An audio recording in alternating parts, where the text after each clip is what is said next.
هنعمل ايه بعد كده؟ الحياه اللي بره دي مش سهله، والله مش سهله. وما ضحكوا علينا ولا الحياه سهله، الحياه بره متوحشه متوحشه. عارف لو غمضت عينك لحظه واحده هيتداس عليك. الحياه عايزه كده، الناس بتتكلم عنك وحش وانت مموت نفسك، الناس بتحاربك وانا شغال، الناس نايمه بالليل وانا ببص. الحياه عايزه بني ادم قتالي. هم بيراهنوا على فشلك، بيراهنوا ان انت هتبقى ولا حاجه، بس انت هتبين لهم ان انت هتبقى كل حاجه، لانك تحولت لنسخه خلاص ما عادتش بتتوجع. تبين لهم ان انت تحولت من بني ادم بيقولوا عليه مش قادر لبني ادم قادر يعمل اي حاجه، من بني ادم بيقع ما بيقومش لبني ادم عنده استعداد انه يقوم مره واثنين وثلاثه. فيبقى عندك ايمان انك لا تقدر تعمل اي حاجه في اي وقت لو انت عايز. وانا بقول لحضراتكم النهارده اهو، وعايز حد يقول لي كلامك غلط. النجاح مش سهل، والله العظيم النجاح مش سهل.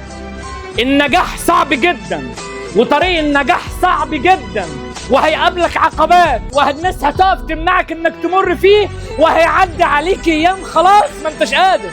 بس مش اصعب من حياتك وانت بني ادم ضعيف، مش اصعب من حياتك كمان 10 سنين وانت بتبص على الاحلام اللي كان نفسك فيها في ايد حد تاني، وشريك الحياه اللي كنت بتحلم بيه في بيت حد تاني بقى قادر، والعربيه اللي نفسك فيها راكبها حد تاني وحياتك مش موجوده. فانت لازم بقى عندك ايمان انك تقاوح.